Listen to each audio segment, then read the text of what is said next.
The spinning ring. Oh, God, I knew you were going to say that. Are you going to apply? And I just went, yes, I am. Just don't think it was quite the right time for me. I kind of thought that whole time that you get to make the jewellery was just an illusion of the show. Just was like, oh, fuck, I'm going home. There was no hiding it. No. If I could wind back the clock, I would wind back the clock. I was just gutted. I was gutted. Never doing this letting go of every part of me again. Emma, mum of 6, refers to herself as a mumpreneur. And I just thought, no, I bloody don't. Hello and welcome back to the She Who Dares Wins podcast. My brilliant guest today is Emma White. Hi Emma, thanks for joining me. Hello, Michelle. Nice to be here. So I should give a bit of a grand introduction. You were semi-finalist. Yeah. Runner-up, I think. Runner-up is official better. Title. Yes. Yeah. She was robbed, but we'll get into that. Oh no. For All That Glitters. And you are a fantastic jewellery maker. Welcome to the show. Thank you. Emma, first question. She Who Dares Wins, forge your own path. What does that mean to you? I think it's a bit of a be brave, go for it, get your big girl pants on and crack on. And I think you've embodied that. So will you just take me back to young Emma? Oh. Yeah. So what were you like as a girl? Were you confident? Yeah, quietly confident, I would say. I was really bookish and quite academic, but at the same time, I loved to sing, and I used to get up on stage and sing in front of people. So I kind of had the confidence to do that, but I wasn't maybe as outgoing as I am now. So I guess I'm a bit of an evolution from that now. And how did you get into the world of making jewellery? I was quite academic, so that the sort of the expected route was that I would go to university and I would study something, considered traditionally clever, if you like. So my mum had great aspirations for me to go and study law, and I kind of looked at all those things, but actually what I really loved was my time in the art department. So I applied to go to art college and then didn't get in. What? I know. I didn't get in.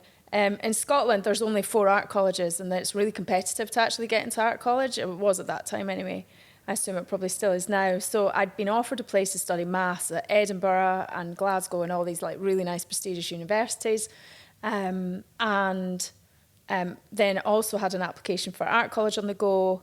And then my mother was absolutely furious when I turned down those university places, even though I didn't have anything else to do. So I ended up going off for a year and studying in Arbroath on a course which was just about learning to draw and paint. So I spent like an academic year just drawing and painting. And the whole aim of that course was to create a portfolio to then go on to art college, and then I got in. Okay, so the tenacity to like not give up was there. Yeah, I guess so. And also to defy, because I don't think I would have done that, defy... There's my mom for listening to this. She'll be like, what do you mean? Yeah, that's hard, especially... Yeah, my mum's a really strong woman, and she brought 3 of us up on her own. So she proper had a backbone of steel. And so, her opinion really mattered to me. But at the same time, my own opinion really matters to me too. Love it. So yeah, I just kind of decided that was the right path. I don't know. I didn't even really question it actually. I just thought, right, okay, well, I've not gone this year, but so how can I make that happen? And from art college then into jewellery, was that quite a quick transition, or was there a bit of a journey between? I didn't go to art college knowing I wanted to study jewellery. The system is slightly different in Scotland. So in Scotland, you go and do like a year when you just kind of do a bit of everything. And then we do 4-year degrees in Scotland. And then you specialise in your 2nd, 3rd and 4th year into your subject area. So my flatmate was the year above me, and she was studying jewellery. So I used to see her like sitting and sanding things and stuff. And we became good friends. And I used to go and see her in the jewellery department, and I was like, oh, I quite like it in here. This is nice. And then I did a little 2-week block in there, and I was like, yeah, this is the one. This is it. This is the one. Yeah. So what age would you have been then? Let me think. I would be 19.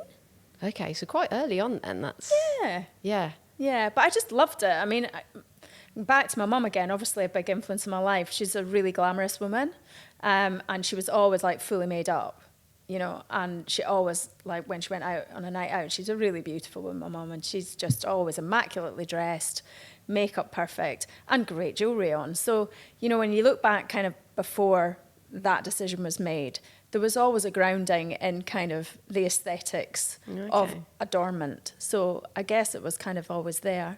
Nice. Yeah. And then from then on, what happened when you left uni? Like, what was that? Well, actually, I studied animation as well at university. So it started as a bit of a support study, but it had to be 3D animation because we were doing a 3D degree. Right. Yeah, so jewellery was a 3D craft. And so I got really into stop motion animation. Ah. So I made like a little film, kind of based on chess. It was very random. It was a bit strange, actually. And then when I left university, I went and worked for Aardman Animations on Chicken Run. You know the film? I think there's a new version of this coming out this year. I know. They're finally doing a sequel. I think it's 20 years or 25 years this year. Makes me feel old. I know, me too. And I made all chicken legs. The first one. So, yeah. So that's amazing. Yeah, that's a huge claim to fame. It's a good claim to fame. So I actually have my name on the credits of Chicken Run, right at the end, like next to the guy that made the tea. Do you know what I mean? But yeah, so I worked for, they subcontract some of that work out. So I worked for a model maker that supplied a lot of the armatures. So armatures are like the metal skeletons inside the all the models. So I made all these little skeletal like chicken legs, and some monkey bits and all sorts of things. I love that. Again, that's not a job that anyone would think kind of existed until you kind of fall upon it. I know, it was just it happened really naturally, actually. So when I was coming to the end of my degree, there's like this animator's handbook that has it's just a little handbook. It was in the library and it had all like the animation industry contacts in it. I have got a really bad sense of direction. It just, like, it isn't in my brain, right? I do not have, you know, some people have like a map in their heads. I just don't have that, right? I get lost in my own house going to the bathroom. I'm absolutely terrible. So I was going through this and I had this boyfriend. It was in the north of England and I was quite interested in staying in the north of England because I've got Liverpudlian roots and I'm happy in the north of England. I liked it. So I was thinking, I'll look for some jobs around the north of England somewhere. But I have really bad geography. So I applied to these jobs in Bristol because I thought it was near Manchester somewhere. Love it. And then I got offered this job. And I was like, yeah, I've got a job. And like, nobody got jobs out of art college. It was like unheard of, right? Because there just like weren't any really, or very few. So I was like, yeah, I've got this job. And then I looked at the map and I was like, Jesus Christ, it's miles away. Absolute idiot. Because from Dundee to Bristol, it's like it felt like the opposite ends of the earth, you know. So off I trotted to Bristol. Anyway, it's a great city, and I had a really nice 9 months there. I worked on that for about 9 months, and then the film was finished. So the contract came to an end, and at that point, I set up my jewellery business and moved up north. So that you had to be in one place and no one could say it. What an idiot. Oh, I love it. So straight into business then, though? I guess so. I mean, I was self-employed. That first job was subcontraction. So I was self-employed from then on, really. And I've never really... I mean, I've had bits of other jobs, but I've always kind of worked for myself. That's always been really core. I think that's really interesting, actually. That's something that I can completely relate to. I was self-employed since the age of 21 and I've worked for companies for a long period of time, but I've never been on the books with a company. Mm-hmm. I would say it's because I'm unemployable. I think the worst experience was I went to get a job at McDonald's when I was like 18. I think I'm the only person that's ever been rejected from McDonald's and I didn't get the job. So I was like, that's it. I'm only going to have to work for myself. But I wonder as well if it's just part of, I don't know what it is. I think a lot of people that I meet that have had a similar journey kind of have this mindset of, I know what I want to do. Mm-hmm. And I also want flexibility and be able to kind of like almost design your own life and not have to answer to anyone else. The other half of me is like, no, you're just really stubborn and you can't be managed by anyone. I don't know. I think there's definitely like there's a mentality there. Yeah.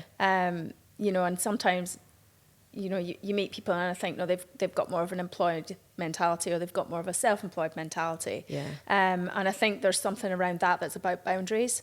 So, for me, in my current role or everything I've done, I've never thought, oh, well, that's not my job. I've just never, that thought just doesn't come into my head. Yeah. It's like, this needs doing. Either I need to do it or I need to find someone else that needs to do it. And if I don't know how to do it, then I just need to find out. Right. So that's just always been my approach. Which is a sign of an awesome entrepreneur. Like, I think, yeah. Allegedly so. I think Branson said that. He was like, always find people that are better than you to fill the gaps, basically. Yeah. No, that's awesome. And how did you, so obviously the artistic side of things, amazing at making jewellery.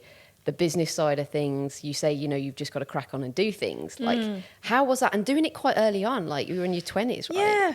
Yeah, I guess so. I mean, also there was an element of not really feeling like I had a choice. The jewellery industry is very centred around London and Birmingham. Yeah. So if you're not actually in those areas, you're kind of on your own. So I think had I moved to Birmingham or London, there would have been employment opportunities. But because I wasn't there, and that was kind of just not, I don't even know why I didn't really consider it, but I didn't. Yeah. There was no other option than to just crack on.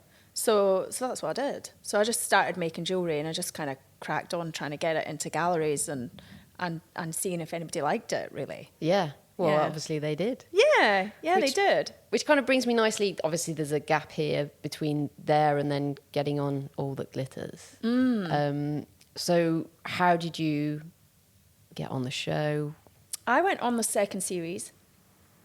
I was a massive fan of the first series. Right. I was actually approached to apply to both series. Okay. So I was, but a lot of people are approached. They Right. actively went out and looked for people. Is that because the industry is quite small? Yeah, I guess Yeah. so. Yeah, and I guess for doing something like All That Glitters on the TV, you can't just be a skilled jeweler. You also have to have a presence on Yeah. a screen. Yeah. So you kind of have to have both skills. So when the first series came out, and somebody phoned me and said, are you interested in applying for this? And that's not an offer to go on. That's an invitation to apply. Right. Yeah. So that doesn't mean you're on just because you've had a phone call. Right. Yeah. But and at the time I was like, okay, and I started writing the application, and then I just didn't, and I didn't proceed with it. And I just don't think it was quite the right time for me. I think my youngest child, Mabel, would have been like 2 maybe then. Oh, right. Okay. So that just wasn't, I just wasn't there. And then I watched it and thought, I should have applied. And it was interesting because the timing of it all was quite interesting. So the first series was aired during lockdown.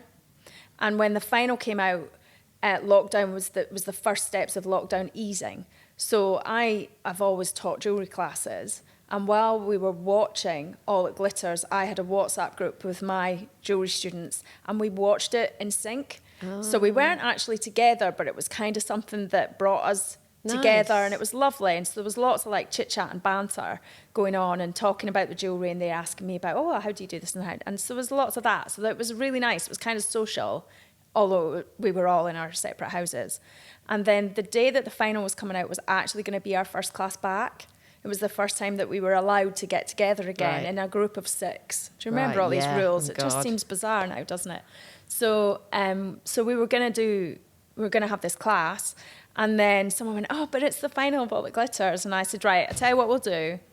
We'll shove class back a week, come to my house, and we'll all wear something glittery, and we'll all bring a dish, and we'll get together. So that was the first time that we'd been able, it was the first time I'd done anything social, really, but it was the first time that class had been able to come together since the lockdown had like really knuckled down. It was a really lovely evening, and we watched, and we had a really nice time. We had some bubbles, and everybody brought a dish, and it was terrific. So I was like a massive fan. I was, it was just a great bit of light relief in what was a really shitty time. Yeah. So, and I thought it was great for lots of reasons, but, there was nothing showcasing the jewellery industry on mainstream TV prime time. Yeah. There was nothing, and there has been nothing else but that, to my knowledge, that's really focused on the jewellery industry. So I just thought it was great. And then I saw a massive reaction to it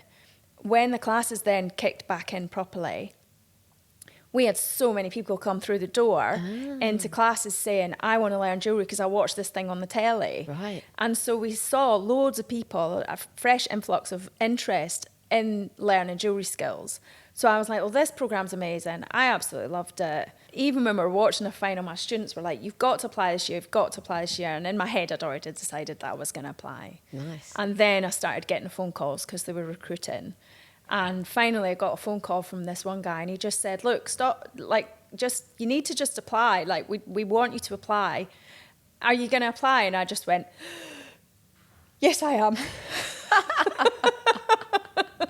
That one word so yeah, far, I just went, but I had to like just take a moment, you know. I had to, but I had a really strong sense that it was for me, and this is really weird. Did you envisage then that you could win it? ooh, I wasn't at that stage thinking about winning it. Okay, it's just the leap. It's a big leap. But I really felt that I could give it a good crack. Right. I guess that was it. Like when I watched the first series, I was like, I mean, it was very challenging what they were doing, but I was like, but I could actually give that a good crack. Right. Yeah. So there was a little bit of like, oh, actually, because obviously when it was brand new, the people that went in the first series were so brave because they just didn't know what they were walking into at all. But for us that went into the second series, we'd seen the first series, so there was an expectation of an understanding of what the challenges might be and you know, what would be thrown at us and the time restraints and all that kind of stuff. So yeah, I just kind of felt like, yeah, I don't know. It was a bit of the stars aligned kind of moment. It felt right. Yeah, I mean, I've recently gone back and watched the show. I would admit, I mean, I was probably heavily pregnant with a young one, so I kind of missed anything that happened in that period. Okay. Fair enough. I was just like survival plus anxiety. Yeah. But I went back and watched the first episode and the last episode, and then I think one in between because it was going off. iPlayer. Yeah. God damn you, Get BBC. Yeah. Put it back on. Put it back. Here we go. Put it back on. If producers out there, in fact, I know the producer. I'll get back onto them and I'm okay. Yeah. Get that back on so the people can watch it. And it is a little bit like Bake Off. Yes. But different. I thought it was nice and funny in some respects, like obviously when things go wrong. But I think that format works well on telly. Yeah. The one thing I've been reading some of the articles that you've written about, you know, how you felt when you were on the show and things that happened. Maybe this is just me, but I kind of thought that whole time that you get to make the jewellery was just an illusion of the show. No. Nope. It's the real. Most people be like, "What you on about, Michelle?" Of course it is. But so you've got the pressure of television. You've got, you know, in a world that you've never been in before with cameras, mics, producers, everything that goes into that. Then obviously, you know, you felt very capable in your own work most of the time. But how does that work when? Because it is like everyone can do their job, but then when you add an external pressure on, how was that? The time was the awful thing. I mean, I loved the whole experience, and there was so many good things about it. Overall, a massively positive experience. But the one thing was the stopwatch. That it was just awful. Like the last 20 minutes of any challenge was just awful, just awful. And when things were going wrong, it just felt like the end of the earth. You know, it just felt horrendous. But I knew what I was getting into. So I was kind of up for that. And I kind of knew, you know, I mean, other jewellers have said to me since, like, just couldn't have done it. Like, how could you, and there was a lot of people have said things to me that are a bit, like, angry against the production team. Like, they did that to you kind of thing. And I'm like, but hang on, it was a deal. Right, you know? And it was telly. A deal. It's telly. Yeah. You know, I went in with my eyes open. I knew they needed something from me. Yeah. And I was hoping to get something in return from them. And what they needed was a dramatic television programme. Yeah. And, you know, I hope I provided. I think I did. Listen, the journey arc on that was incredible. Like, yeah, I was on the edge of my seat, and you had some amazing successes. I'm not going to focus on this one, but I have a question for this. So I've got my notes here. The spinning ring. Oh, God, I knew you were going to say that. So you talk in the article about how a crack developed, and then they all Yeah. rushed over to you Oh, because yeah. it was going to be TV gold. That Yeah. you know, how do you come back from? It's not like a cake where you can, I guess. I've imagined Bake. I've never been on Bake Off or seen too much of it, but you could probably get around that. But when there's a crack in metalwork, I guess Yeah. it's not an easy fix. But what was interesting was when you wrote about how you teach your students to kind of, you know, fail all the time. And I this is a big thing for me in She Who Dares Wins, and things that I've gone through is that I think you have to fail Yes. in order to achieve. Yes. But when you're on a live telly Yeah, show... but not then. Just not right then. Yeah, and you wrote that, you put that, you know, I tell people to deal with failure, but when it was then, like, man. what was going through your head? And you dealt with it so coolly. You know what? I just was like, oh, fuck, I'm going home. All right. Right, and in episode 2 as well, I was like, shit. But his thing was, if you know, it was the timing, because it was literally like there was 9 minutes to go or something like that. Yeah. So there was no time to do anything about it, really. Could you have just, like, hidden it? There was no hiding it. No, There was okay. no hiding it. It's funny because when I wrote that article, I thought I'd hidden it from the cameraman. And then when I actually watched the episode back recently, I was like, oh no, he was right there. They literally saw it go. So yeah, I actually felt it go before I looked. I felt it go. And I just yanked it. I just yanked it really, really hard. I just put too much pressure on too quickly. And I was just gutted. I was gutted because I knew that they loved it. And I think, you know, I would have done really well in that episode had that not happened, you know. But you know what? I'm a human being and I messed up. And, you know, it stands true what I say to my students, and I say it to my children as well. Like, we all mess up, and what you can do, you know, if I could wind back the clock, I would wind back the clock. But I can't. Yeah. So, you know, I just had to, like, deal with it and crack on. Well, you didn't... Hey! Yeah, oh, I So I like did it. there. I have got a drum thing Have on there. you? Yeah. Quick. Which one is it? Let's see if I get it. Is it chimes? We'll have to go with chimes. Okay, we'll have that. I don't know if that worked. No. That's great. But and correct me if I'm wrong. Was it the spinning ring that said, Not all those that wander are lost. "Here's how I think that came full circle"? Is that like a big seller for you now? Massive. There you go. Yeah. So that's what I'm trying to teach people here: is failures are the best things to do. Like, they might not at the time; they feel really uncomfortable, Yeah. especially when you're being broadcast to millions of people. Yeah, yeah. But Yeah. ultimately, that ring is fucking awesome. Yeah, it is. It's a great design. And actually, I remember when I came out of that challenge and I phoned my husband and I said to him, oh, I've really messed up. And I told him about it. And he was like, oh, well. And I said, but you know what? Because I'd come out of the first episode and I said to him, I don't think I'll feature in that much. And I came out of the second episode and I was like, but I think I'll have got quite a lot of screen time though.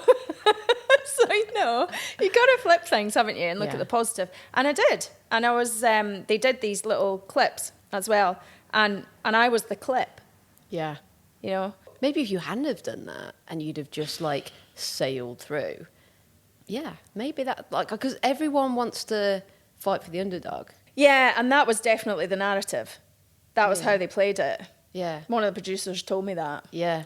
After the event, because there was something that was said at one point, and I was like, I don't really like that. And they were like, well, everyone loves an underdog. And I was Yeah. like, okay, so that's the storyline. Yeah. So they definitely built like a narrative around us. Yeah. You know. Yeah, you could see that in the show. Like, Yeah. Yeah. And it was quite nice, to be honest. I mean, you had some amazing pieces. Like, I sat there thinking, how is that possible in that time? Like, I don't even know now as Yeah. I sit here. and then was it the semi-final where Strictly's, what was her name? That was the final. That was the final. was the So she final. chose, of course, right. Okay, Yeah. we have to get to this. Like, Okay. BBC, you can sue me. Okay. And me, probably. But she picked, Arlene picked. Arlene, come Was it on. is it Shirley Arlene? Ballas. Shirley, oh, God. Shirley terrible. Ballas. Can you tell I don't watch Strictly? Yes. Oh. I do. I'm like, yeah, my mates will kill me because they're like, what? You know, like, this is Oh, what? And it's I'm like, amazing. I know. You have to hook in. Yeah, You have to I'll hook have in. to get on it. Shirley picked your piece, She which did. was amazing, and then went on to wear that on the show. Yeah. That was the showstopper. That was, I've just used the Bake Off terminology, terrible. That was incredible. For me, that was undeniable. You've won the show. It went another way. Spoiler alert. Yeah. And lots of people online, as I've researched, had lots to say about it. Oh yeah, that was weird. That was really weird. So, what was it like getting that far? And then, I'm not going to say falling at the last hurdle because I don't think you did. But how did you take it at the end? On the day, Yeah. I was fine. Right. Because there'd been a couple of episodes before where I'd thought I'd done really well.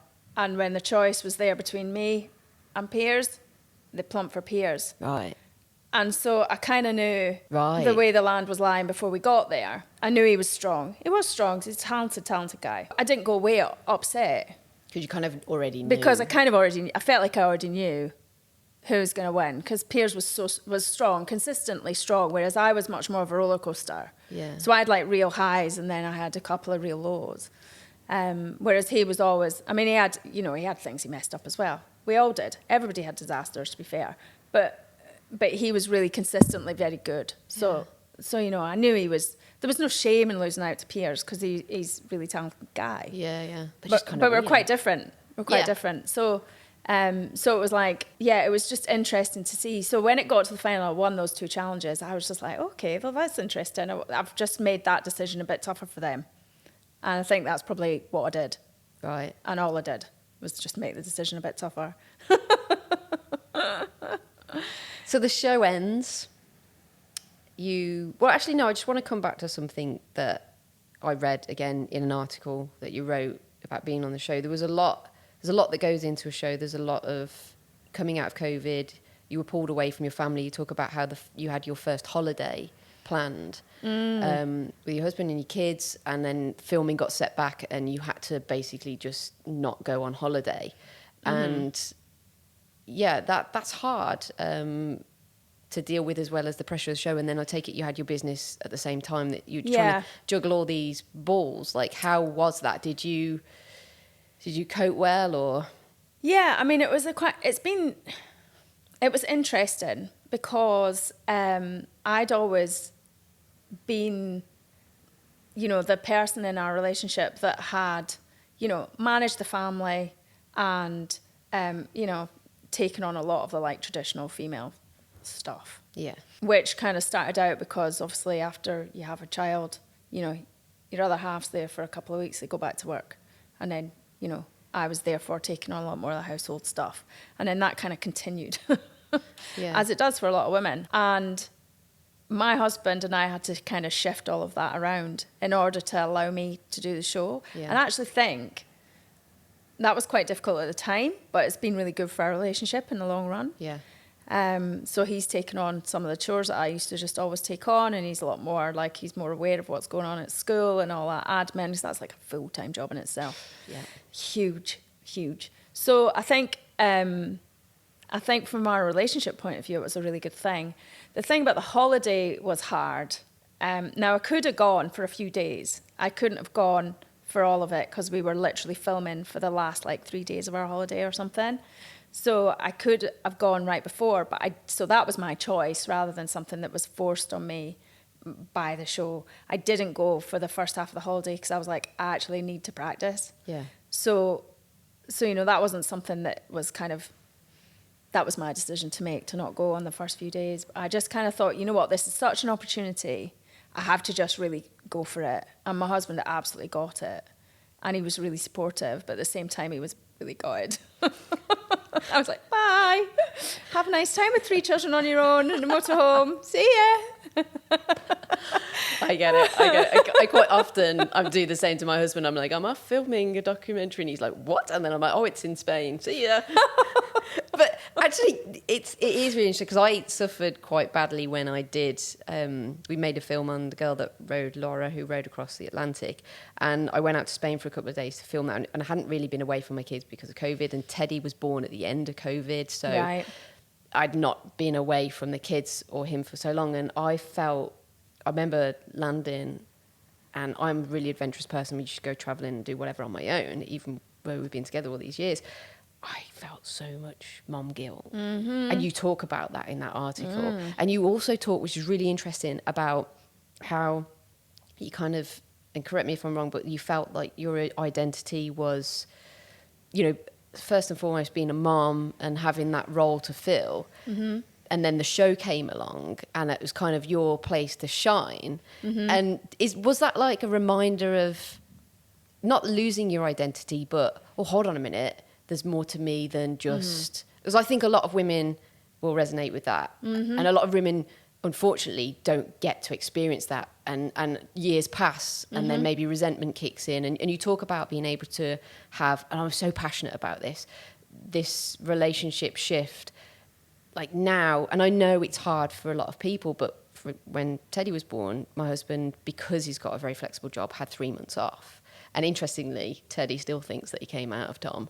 But we won't get to that, whether that's just I'm a really poor mother. But it allows you to do so much and almost become this like 50-50 that I don't think still society is on board with. Mm-hmm.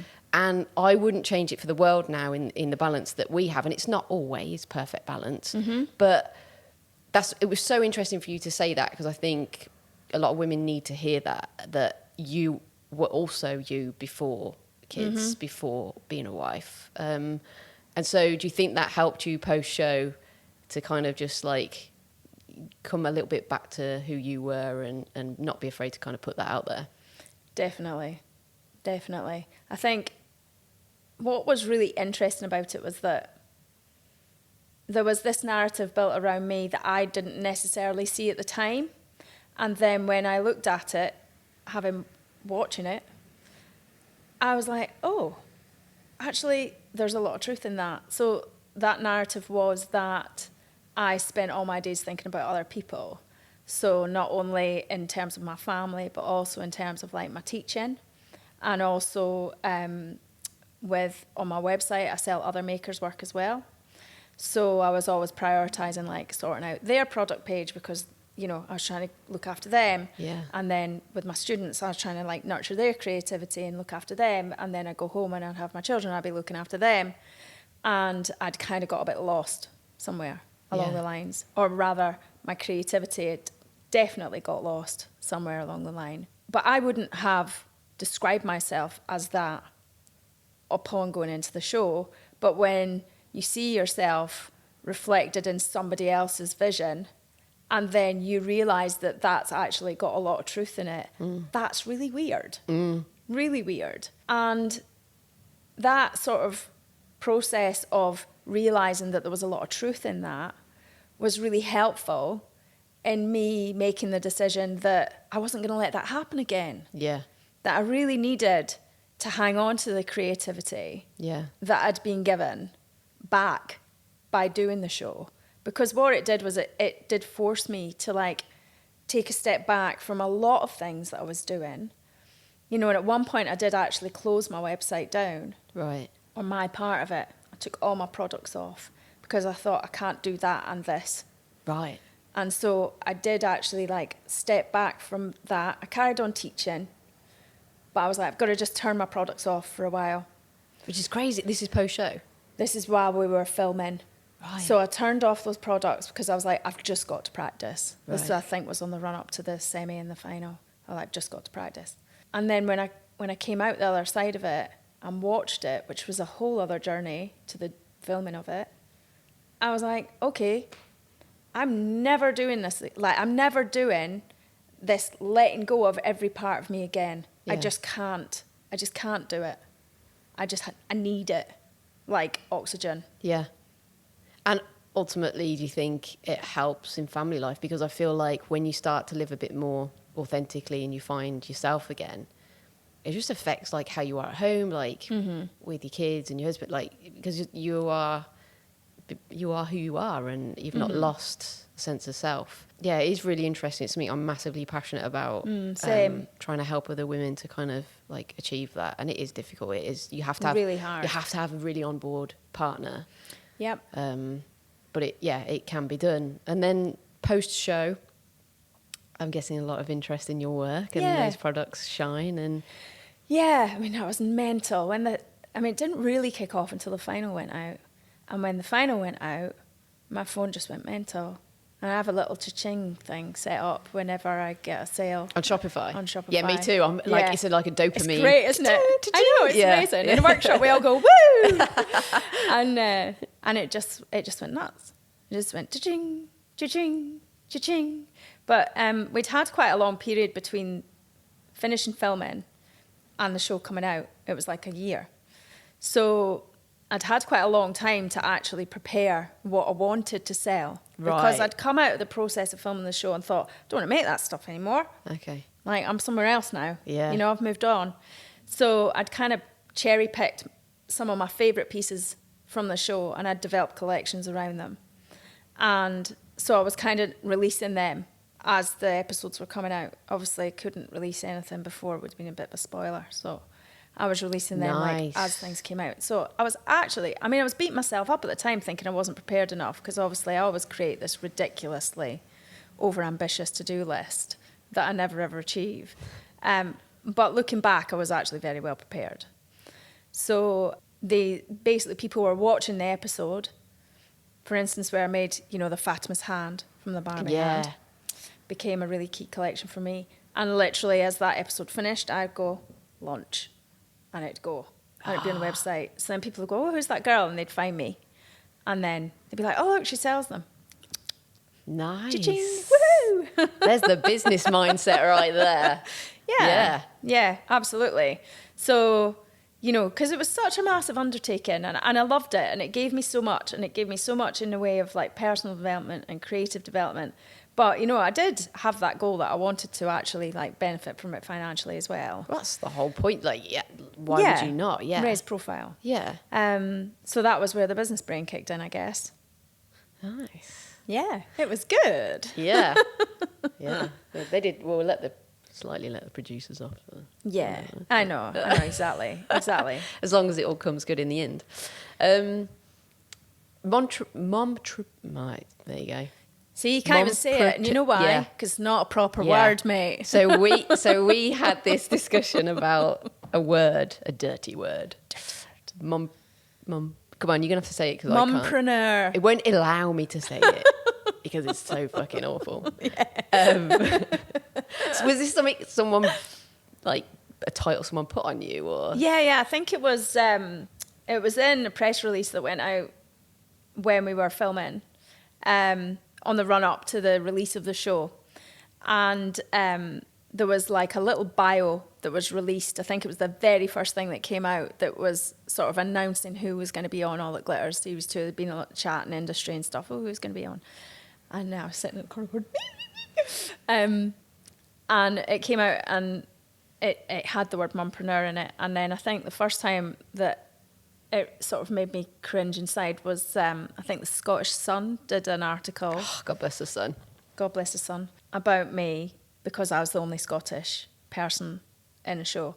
And it said, Emma, mum of 6, refers to herself as a mumpreneur. And I just thought, no, I bloody don't.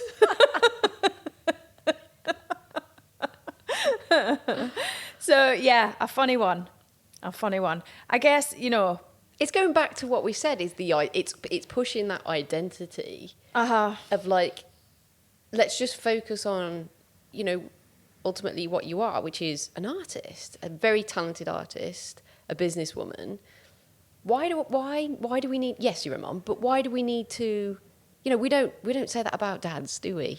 No, and I guess that's the thing. And I have spent a lot of time thinking about this, and I've actually just written an article. It's just been published about it. Okay, we'll link this in the bio. So, because if I was going to play devil's advocate, right, and put my nice hat on for a minute, I'll take it back off again, don't worry.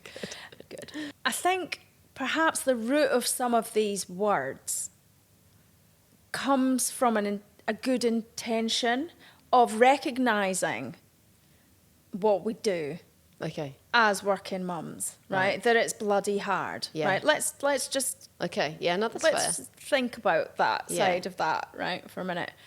Because it is bloody hard. Yeah. Yeah, and all the issues that we've talked about are there. And I think there's probably, as it was intended when it was written about me in the show, it was intended to be like a compliment.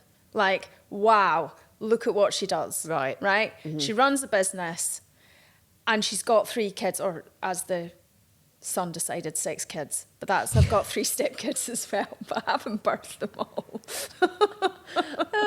It's like a Sound of Music kind of like. And she still sings in the hills on the weekend. A little bit, I know.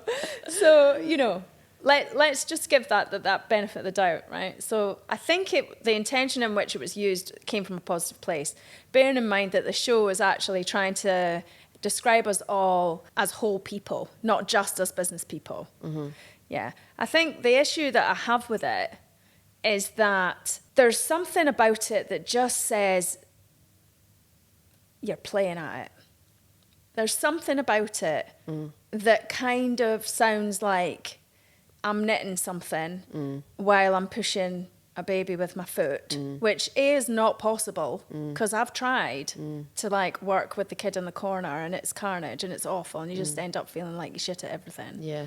But there's something patronising in that term that I really dislike. Like really, all the feminist bones in my body just hate. Yeah. Hate. So I'm taking my hat off now. Yeah. So, yeah, because nobody has ever referred to my husband as a dadpreneur. And he actually is a dad of 6. Yeah. Fact. Because he had the 3 kids before we met. So that's where the 6 came in. So he is a dad of 6 and has been for like 30 odd years, right? So nobody's ever called him a dadpreneur. And then that leads you to the question, well, why is that? And the reason why is because society is how it is. Yeah. That the burden of care is still predominantly falling on female shoulders. Yeah. And it's true in my family, and it's true in many families. Not all families, I know that before I get shot down. But I know that there are exceptions to this rule. But that's why that word exists. Yeah. That's why mumpreneur exists and dadpreneur doesn't exist, because the burden does still fall on female shoulders. Yeah. And it's almost like perception, isn't it, that I get it at home where someone will come to the door and they'll say to my kids like, oh, is that your dad's truck on the drive? And they're like, no, it's my mum's. My dad's the teacher, my dad does the cooking, my mum works in construction. And then it's like, whoa, but that's not normal. So no. I find myself trying to, in my old age, creep onto like we did at the start, empathy of like, oh, it's because it's been like this for so long. But it has to change, I think. It does. It has to change. For the next and generation. I think actually the use of those words may have been intended to be like a compliment, like, wow, isn't she amazing? But actually it's not, it doesn't have a positive effect.